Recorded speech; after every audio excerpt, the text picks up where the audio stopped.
안녕하세요. 사랑하는 나그네 교회 교회 여러분, 그리고 하나님의 말씀을 기쁨으로 같이 읽어가는 그리스도 안의 형제 자매된 교회 여러분, 오늘은 우리가 함께 읽어갈 주의 말씀이 히브리서 10장입니다. 우리는 어제까지 살펴본 히브리서 9장에서 구약 제사가 불완전한 것, 그러나 그리스도의 제사는 영원하며 완전하다라는 사실을 밝히 보이면서 그걸 대조해서 교훈했습니다. 오늘 이제 10장에서는 먼저 1절부터 4절부터 시작해서 그 비교 제시가 더욱더 확장돼 나가고 깊어져 갑니다. 구체적으로 구약 제사의 불완전성을 말하면서 동물 제사의 한계를 먼저 지적하는 것으로 1절 4절은 설명하고 있습니다. 먼저 히브리서 10장은 39절까지 이어집니다. 꽤 긴 본문이므로 신속히 진행하도록 하겠습니다. 1절, 율법은 장차 올 좋은 일의 그림자일 뿐이요 참 형상이 아니므로 해마다 늘 드리는 같은 제사로는 나아오는 자들을 언제나 온전하게 할 수 없느니라. 그렇지 아니하면 섬기는 자들이 단번에 정결하게 되어 다시 죄를 깨닫는 일이 없으리니 어찌 제사 드리는 일을 그치지 아니하였으리요. 이거는 결과적으로도 알 수 있다는 것이죠. 제사장들이 계속 동물의 제사를 반복적으로 드리는 것은 그 제사 자체가 언제나 온전하게는 못한다는 것이죠. 불완전하고 제한적이라는 것이죠. 그럼 그 무엇이냐 했더니 앞으로 올 좋은 일에 대한 그림자요 참 형상이 아니다. 그 그림자에 대한 실체, 참 형상은 어떠할까? 그것은 제사를 온전하게 드려서 그래서 다시 반복된 제사가 필요 없는 그런 제사여야 될 것이라는 것을 암시하고 있습니다. 3절, 그러나 이 제사들에는, 즉 구약의 동물 제사는 해마다 죄를 기억하게 하는 것이 있다니, 이는 그 까닭은 뭐냐면 황소와 염소의 피가 능히 죄를 없이 하지 못한다라는 사실을 지시합니다. 자, 그러면 죄를 없이 하지 못하는 황소와 염소의 피에 비하면 그리스도의 보혈, 그리스도의 피의 제사는 어떠할까요? 5절부터 10절에 그 설명을 합니다.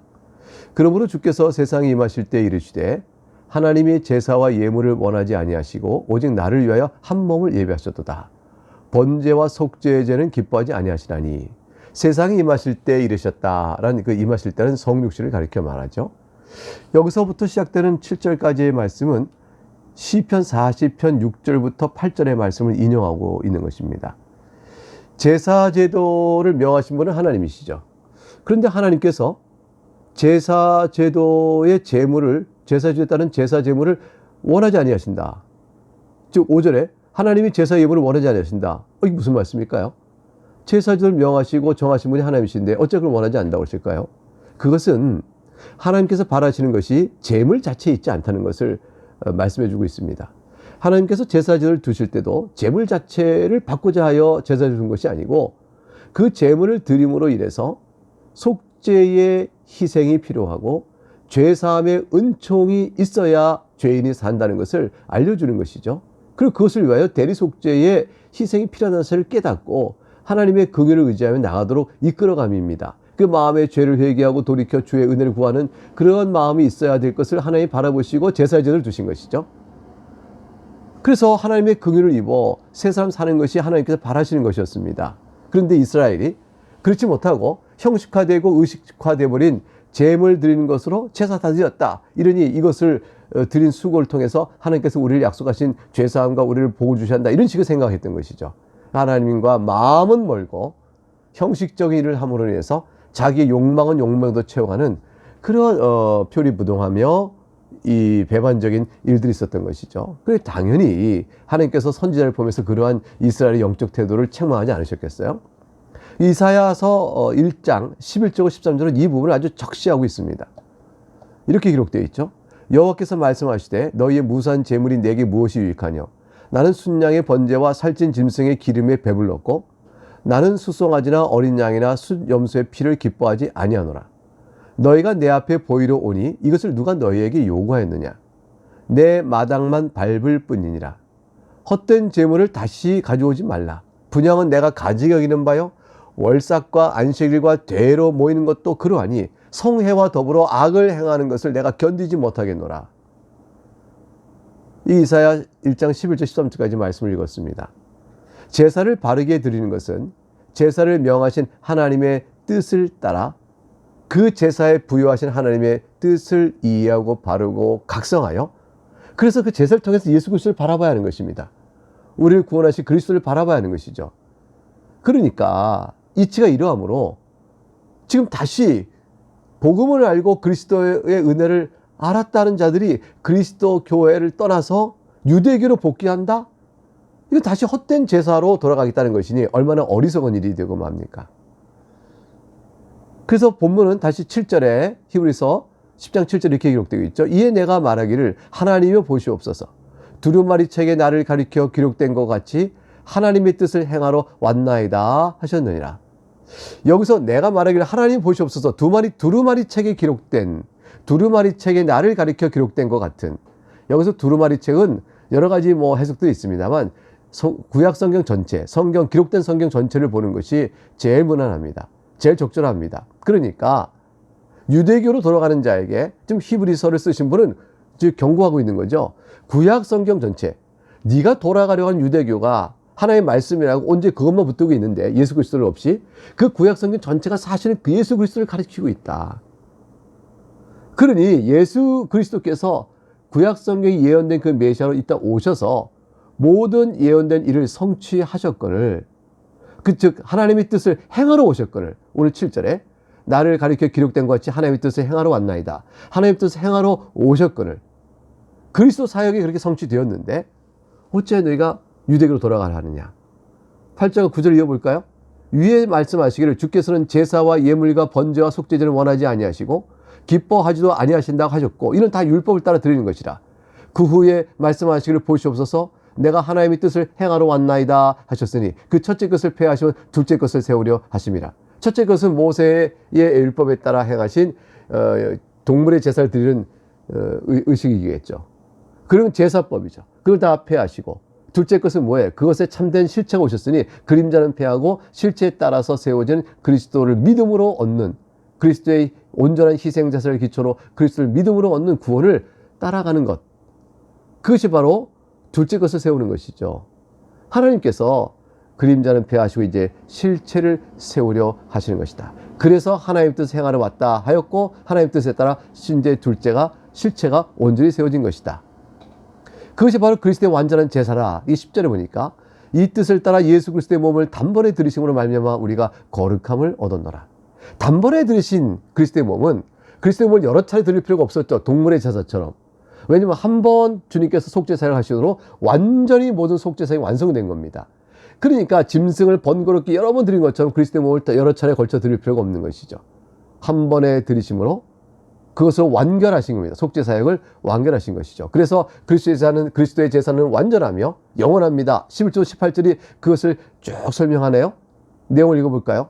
11절 제사장마다 매일 서서 섬기며 자주 같은 제사를 드리되 이 제사는 언제나 죄를 없게 하지 못하거니와. 동물 제사는 그렇죠. 12절 오직 그리스도는 죄를 위하여 한 영원한 제사를 드리시고 하나님 우편에 앉으사 그 후에 자기 원수들을 자기 발등상이 되게 하실 때까지 기다리시나니 그가 거룩하게 된 자들을 한 번의 제사로 영원히 온전하게 하셨느니라. 단번에 한 번 드리신 것으로 다시 되풀이할 필요가 없는 완전한 속죄 제사를 영원히 이루신 것입니다. 15절 또한 성령이 우리에게 증언하시되. 자, 이렇게 해서 이제 15절 이하에서는 지금까지 말씀했던 내용을 예레미야 31장 33절과 34절 인용해서 다시 한번 성경을 증거로 한 그리스도 사역의 온전함과 완전함을 다시 결론적으로 매듭져 갑니다. 16절 주께서 이르시되 그날 후로는 그들과 맺을 언약이 이것이라 하시고 내 법을 그들의 마음에 두고 그들의 생각에 기록하리라 하신 후에 또 그들의 죄와 그들의 불법을 내가 다시 기억하지 아니하리라 하셨으니. 이게 예레미야 31장 33절 34절의 인용이죠. 그날에는 돌판에 쓰여진 계명을 그걸 읽고 순종하고자 하여 죄를 깨달으면 동물 제사를 드리는 구약의 율법이 아니고 이제 우리 마음판에 소원을 두고 주 앞에 나갈 수 있게 하셨습니다. 하나님의 법들을 사랑하고 예수님을 사랑하는 마음을 우리 가운데 주십니다. 왜 그럴까요? 이미 그리스도께서 우리의 모든 죄를 용서하신 은혜를 베푸셨기 때문입니다.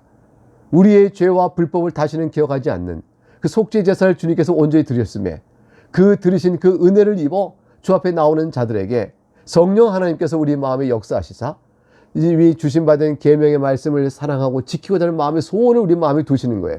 소원이 그것이 있기 때문에 예수님과 하나님을 사랑하는 마음이 우리 가운데 있기 때문에 하나님의 법도가 우리 마음에 있는 것과 같죠. 그래서 계명을 통하여 과연 우리가 무엇을 바라며 나갈 것인가 하는 것들을 생각하며 주 앞에 서게 될 때 하나님의 법이 우리 마음에 있고 우리 생각에 기록된 것 같다. 이렇게 볼 수가 있게 되어집니다. 그 18절에 그러므로 결론 핵심을 내립니다. 이것들을 사하셨은즉 다시 죄를 위하여 제사 드릴 것이 없느니라. 그러므로 동물 제사와 다르고 모세의 율법에 따른 의식법과 다르니 어찌하여 유대교로 돌아가려 하느냐. 다시 죄를 위하여 제사 드릴 것이 없으므로 죄인은 이제 하나님의 성소에 나감이 있어서 그리스도만 의지해 나가면 확신 있게 나갈 수 있게 되는 것입니다. 19절부터 21절에 이렇게 강조하고 있죠. 그러므로 형제들아 우리가 예수의 피를 힘입어 성소에 들어갈 담력을 얻었나니. 이 담력은 어디서 와요? 이건 확신입니다. 성소에 들어갈 확신을 우리가 얻었어요. 이 확신은 어디서 옵니까? 우리의 죄를 단번에 말끔히 씻으신 영원한 완전한 그리스도의 제사 때문이죠. 그러니까 우리가 예수의 피를 힘입어 이렇게 우리가 정결한 자가 되었으니 하나님 앞에 나갈 때 두려움 없게 된 것입니다. 20절 그 길은 우리를 위하여 휘장 가운데로 열어놓으신 새로운 살 길이요 휘장은 곧 그의 육체니라. 성소와 지성소를 막았던 휘장을 찢으셨습니다. 그 몸을 찢기시고 우리를 위하여 희생 제물을 드리심으로 성소와 지성소에 가로막던 휘장은 찢기고 우리가 하나님의 지성소에 담대히 나갈 수 있게 된 것입니다. 우리의 큰 대제사장이신 예수 그리스도를 의지하여 하나님께 더욱 가까이 나가는 영광스러운, 말할 수 없는 영광스러운 거룩한 빛 가운데 계신 하나님께 우리가 나갈 수 있는 은혜를 입게 된 것입니다. 어둠이요 죄와 허물에 있었던 우리가 어떻게 그럴 수 있을까요? 이걸 다 덮어버리시는, 그리고 우리를 의롭다 하시는, 그리고 우리를 온전한 의의 율법을 이루신 자로 우리를 간주해 주시는 오직 예수 그리스도의 그분의 사역 때문입니다. 이를 위하여 하나님께 더욱 가까이는 자는 이제 어떤 변화가 있을까요? 21절과 22절에 우리에게 사는 변화와 우리가 죽게 나갈 때 가져야 될 마음의 여러 생각을, 조건을 제시하고 있습니다. 21절 또 하나님의 집 다스리는 큰 제사장이 계심에 예수 그리스도시죠. 우리가 마음의 뿌리를 받아 악한 양심부터 벗어나고 몸은 맑은 물로 씻음을 받았으니 이것이 그리스도의 속죄의 은총입니다. 그리스도의 속죄의 은총을 우리에게 베푸셨으므로 우리는 마음에 그의 핏뿌리를 받은 자와 똑같아요. 그 그리스도의 보혈의 피가 우리 마음에 뿌려져서 이전에 속했던 죄를 사랑했던 악한 양심이 이제 우리 가운데 저물어지고 약해지고 또 무너져 갑니다. 우리는 그 마음속에 핏뿌림 받아 정결한 마음으로 하나님을 사랑하고 예수님을 사랑하는 그 마음의 소원이 생깁니다. 몸은 맑은 물로 씻음을 받았으니 정결케 된 의식법에 따라서 말하는 것이에요. 그러니까 마음과 몸, 우리의 겉과 속, 우리의 전인격이 이 하나님의 그리스도 예수 그리스도를 말미암는 죄사함의 은혜로 말미암아 하나님께 나오고자 하는 정결한 소원들을 우리 마음에 풍성하게 갖게 되었습니다. 그러므로 우리가 하나님께 나아갈 때 우리는 참마음과 온전한 믿음으로 나아갑니다. 참마음이라는 것은 무엇일까요? 진실한 마음을 의미합니다. 순수하고 성실한 마음이죠. 위선적이지 않습니다. 욕망을 감추고 겉으로 내세우는 마음이 아닙니다. 순수하고 성실한 마음이 참마음이요. 온전한 믿음이란 확신이 굳건한 것입니다. 그래서 진실한 마음으로 예수 그리스도의 구원의 은혜를 굳게 믿고 주 앞에 우리를 받아주시는 하나님의 보좌 앞에 담대한 확신을 가지고 나아갈 수 있게 된다는 것입니다. 그러므로 나아가자라고 말합니다. 하나님께 나아가자, 나갑시다.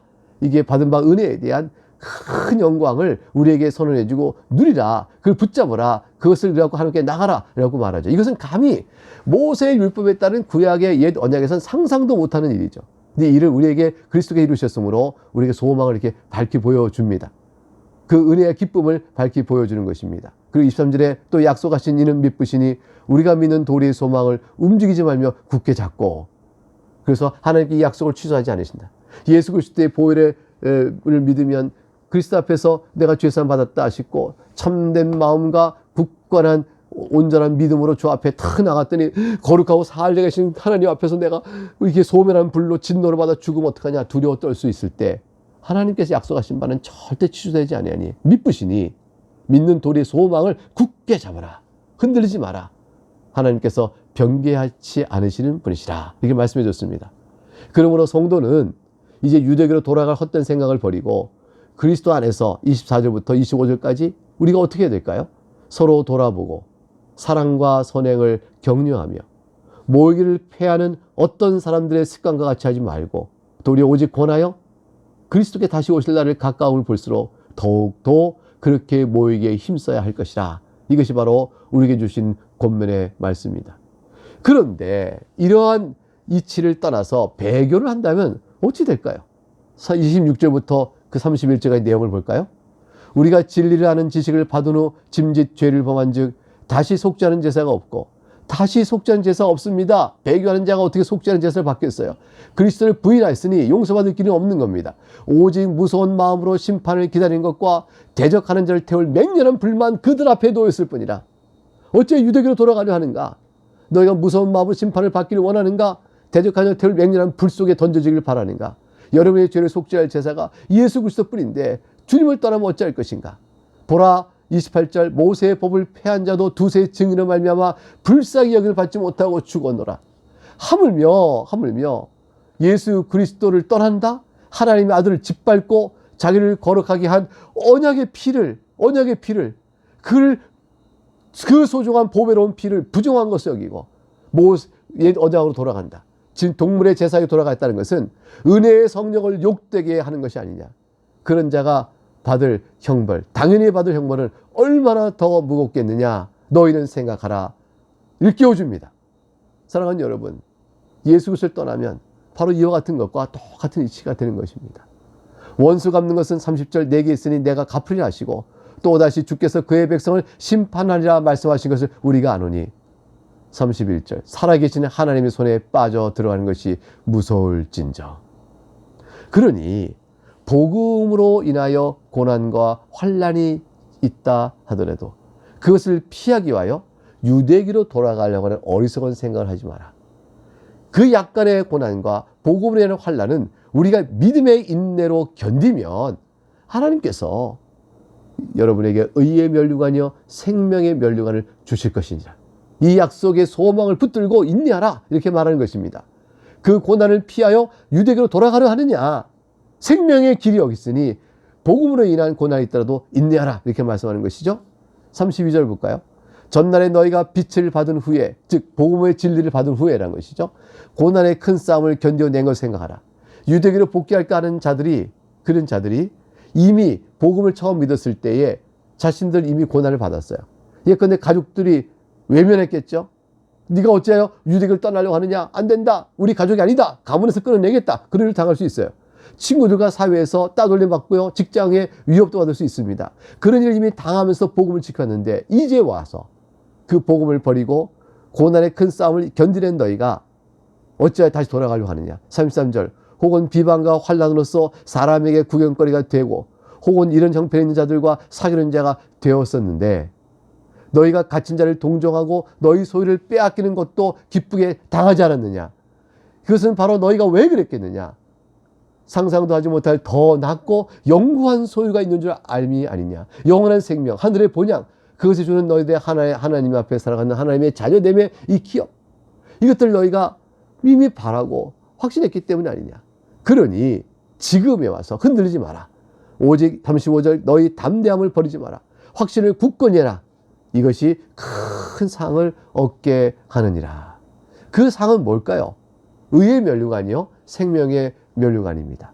이 상을 받기 위해서 믿음의 인내 가운데 다시 오실 그리스도를 바라보면 끝까지 그리고 바라보면서 견디면 이 상을 누릴 것이니 사랑하는 교회 여러분, 의의 면류관과 생명의 면류관 여러분이 받아 누릴 수 있게 될 것입니다. 이제 36절과 39절 마지막 부분을 보겠습니다. 너에게 인내가 필요함은 너희가 하나님의 뜻을 행한 후에 약속하신 것을 받기 위함이라. 신앙의 인내. 37절 잠깐 후에 오시리가 오시리니 지체하지 아니하시리라. 사랑하는 여러분, 주님은 곧 오십니다. 주님이 곧 오시기 전에 여러분의 인생, 짧은 인생 곧 끝납니다. 그때쯤에 우리가 인내로 믿음 생활 가진 자에게, 믿음 따라 살다가 믿음 따라 죽은 자에게 베푸시는 상이 있습니다. 의의 면류관이요 생명의 면류관입니다. 38절 나의 의는 믿음으로 말미암아 살리라. 또한 뒤로 물러가면 내 마음이 그를 기뻐하지 아니하리라 하셨느니라. 39절 우리는 뒤로 물러가 멸망할 자가 아니요 오직 영혼을 구원함에 이르는 믿음을 가진 자니라. 얼마나 감사한 말씀인지요. 우리는 몸은 죽여도 영혼을 죽이지 못하는 이 세상을 두려워할 것이 아닙니다. 이 세상에 속할 살자가 아닙니다. 우리가 두려워하는 것은 몸과 영혼을 능히 멸하시는 하나님이시겠죠. 근데 하나님께서 우리에게 구원의 생명의 길을 여셨으니 곧 예수 그리스도를 말미암아 생명 얻는 길입니다. 그 복음을 알고서도 어리석게도 저버리는 그런 자가 되지 말아야 할 것입니다. 복음의 길, 생명의 길, 영생의 길을 떠나면 무서운 하나님의 심판밖에 없지요. 오히려 우리는 예수 그리스도의 믿음을 굳건히 지킴으로 그 안에서 하나님 주시는 그 생명의 그 기쁨을 누리면서 하늘의 큰 상을 바라보며 이 땅의 짧은 인생을 주 오실 날을 바라보며 살아가는 아름다운 성도요 복된 성도가 되어야 할 것입니다. 여러분 모두가 다 그러신 줄 압니다. 여러분 예수 그리스도의 복음을 믿는 여러분은 참으로 복된 자입니다. 이 복된 은혜의 믿음을 굳건히 지켜 다 같이 하늘 번향에 함께 이르는 그런 귀한 아름다운 복들이 우리 성도들 안에 충만하게 있기를 주의 이름으로 축복합니다. 내일 다시 뵙겠습니다. 감사합니다.